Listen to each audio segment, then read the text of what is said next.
రేవంత్ పాపం ప్రజలకు శాపం కావద్దు. ప్రజలు ఏం కోల్పోయారో నేను చెప్తా, ఏం పొందారో మీరు చెప్తారా? కేసీఆర్ గురించి మాట్లాడే హక్కు నీకు లేదు.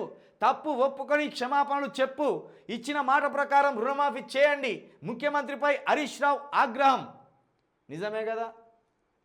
నీ పాపం మా పాలిట శాపం అయిపోయింది రేవంత్ రెడ్డి గారు. నిజంగా నువ్వేదో పెద్ద విజనర్ అనుకొని, నువ్వేదో పరిపాలన ముద్దుగా సాగిస్తావు అనుకొని, అయినోన్ని కానోన్ని అందరినీ కలుతా అంటే కేసీఆర్ లెక్క కాదు అందరినీ కలుతాను అనుకున్నారు. కానీ అందరినీ కలుతాను కానీ ఏ పని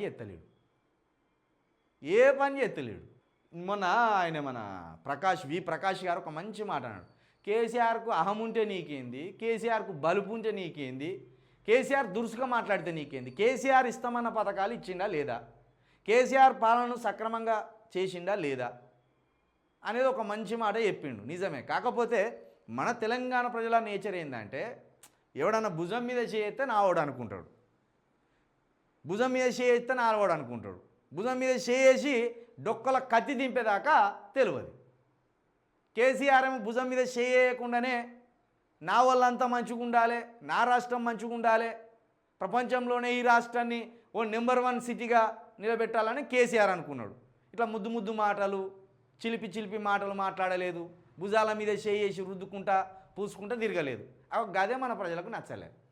ఈ రేవంత్ రెడ్డి ఏమో పూసుక రాసుక తిరిగిండు, తీరా చూస్తే ఏ పని చేస్తలేడు. కాబట్టి ఏం గోలిపోయినలు అనేది ప్రజలకు అర్థమైంది. మరి మీరు చెప్తారా? కాంగ్రెస్ వాళ్ళు దమ్మున సవాల్ చేస్తాను ప్రతిసారి.